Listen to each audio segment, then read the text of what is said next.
Just a few weeks ago, Wandayi called a press conference to let us know that we have nothing to fear since we have all the fuel in the world that we need. But guess what? We've officially entered the event horizon of our mini crisis. Just check out this article from the Daily Nation, and I quote. The header reads, "Fuel crisis looms as petroleum dealers threaten to stop supply." Onto the body. Before we do that, let's pay homage to Samuel Owino, the reporter from NMG who did this piece. Now it reads, "Petroleum dealers have threatened to stop the supply of fuel countrywide unless the Energy and Petroleum Regulatory Authority reviews fuel prices upwards." UNEPA, through its chairperson Irene Kimathi, faulted the authority's latest review of petroleum products prices for failing to take into account the prevailing supply challenges faced by suppliers due to the ongoing crisis in the Middle East. And Ms. Kimathi has been quoted here having said, "The current prices set by EPRA are no longer sustainable. Fuel dealers are therefore left with one option to halt sales unless EPRA urgently reviews its pricing criteria for this month." So what our local suppliers are saying is, look, there's so many challenges in the Middle East. It's resulting to us being billed more in terms of transporting and even buying the barrels of oil.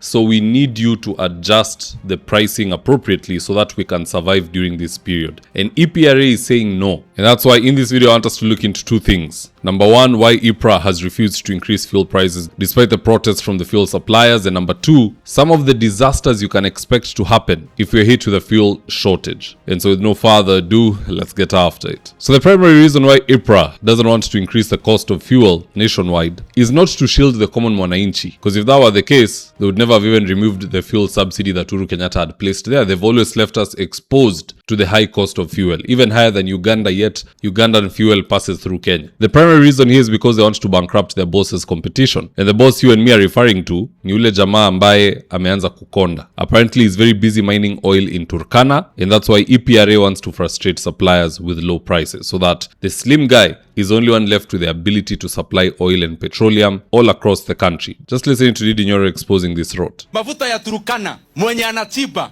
anaona hii video na anajijua. Na anasema ati anataka kutumia pesa ya umma ajitegee railway ya kuendea mafuta yake yenye ni yeye anatiba. Atumie pesa ya umma kutengeneza railway. Sio kusafirisha watu wa Turkana ama kufupisha safari kwa watu wa Turkana, kubebea yeye mafuta yake. We must differentiate between personal ambitions to be the wealthiest person in Africa and the aspirations of our country. We have to differentiate that. Wewe endelea na ambition yako tajirika, lakini wacha nchi ya Kenya pia iende kwa mienendo yake.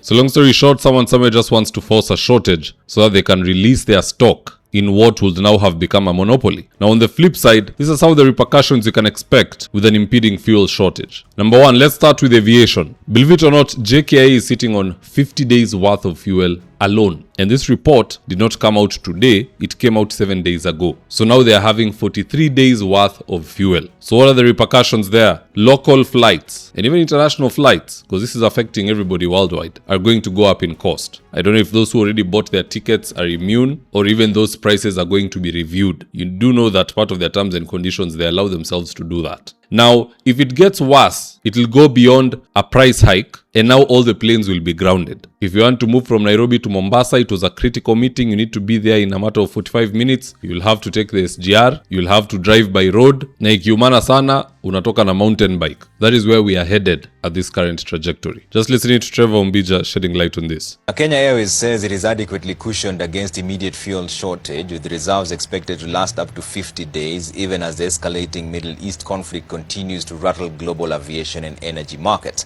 But the national carrier is cautioning that sustained tension could still translate into higher ticket prices as operational costs could rise. Number two, rationing in some petrol stations have already started. I've seen reports from many drivers, even friends. They're telling me that they went to get a full tank wakaambiwa 2,000 peke yake. It's just that I can't mention some of these petrol stations. Most of them are petty. They know it's true, but they will want to sue you because umeongea ukweli. There are a few branches. It's not the whole franchise, but there's a few branches which are having a shortage and they are opting to issue fuel in the form of rations. Repercussion number three, cost of basic commodities will go up because, you know, the milk, the bread, the toilet paper, the toothbrush, the groceries, they all have to move from the farmer to you, and now because the fuel has gone up, everything else will go up. And that is even the least of our problems. Believe you me, milk going from 65 per packet to 85, bad as that might be, is worse than there not being any milk in the market. If the Iranians keep fighting at the Strait of Hormuz, kitu ambayo Trump ndo alileta na Netanyahu, none of us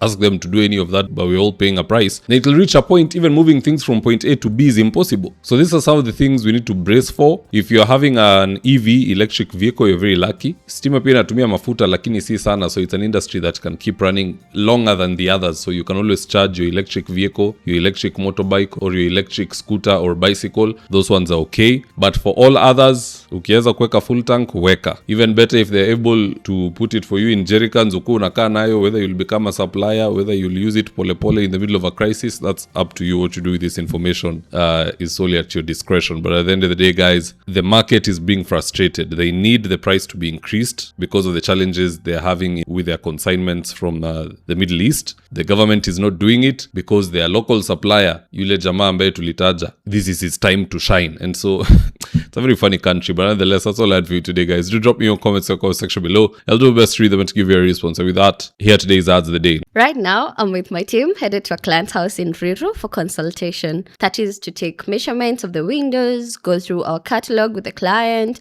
and then once they decide on the color and the fabric they want, we'll get busy sewing, and at long last, the curtains installation will be on us. So if you're looking for curtains, shears, curtain rods, curtain accessories, reach out to Phoenix Curtains and Interior Decor and we will sort you out. Call us on 0724 414153. If you're in need of electrical wiring, solar installation, or electrical fittings such as strip lights, snake lights, downlighters, or chandeliers, contact Engineer Wycliffe at 0707 476602 and he'll get your house dapped up.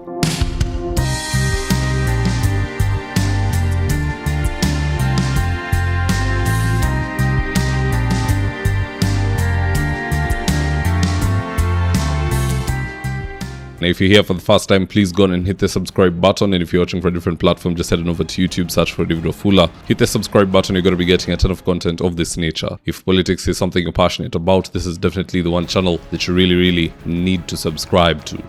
All right, guys, adios.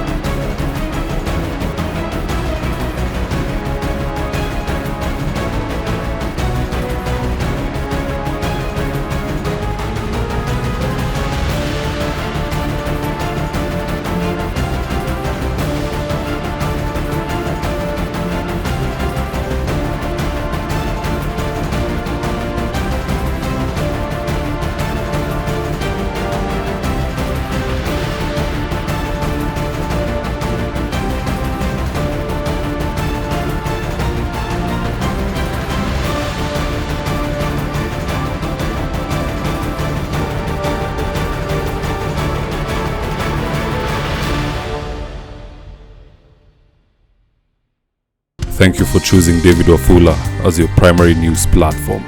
We put countless hours in research, recording, and editing. By showing up each and every day to watch our videos, you encourage us to generate more videos for the viewers.